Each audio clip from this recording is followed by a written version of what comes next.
Chicken I think সবারই খুব পছন্দের। সবার বলাটা একটু ভুল হবে অবশ্য। পছন্দ করে না এরকমও অনেকেই আছেন। আর যারা খুব পছন্দ করেন আশা করছি তারা এই প্রিপারেশনটার নামটা শুনেই থাকবেন বা খেয়েও থাকবেন। Chicken reshmi butter masala, one of the special and famous non veg dish.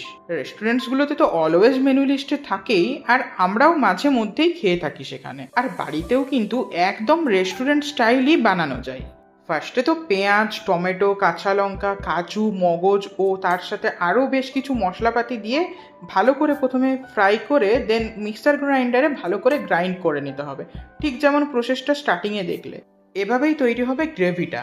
Then chicken রেশমি কাবাবগুলো বানাতে হবে। নিচে একটা ভিডিও লিংক দেওয়া রইলো যেখানে তোমরা এরকম কাবাব বানানোর প্রসেসটা চেক করতে পারো।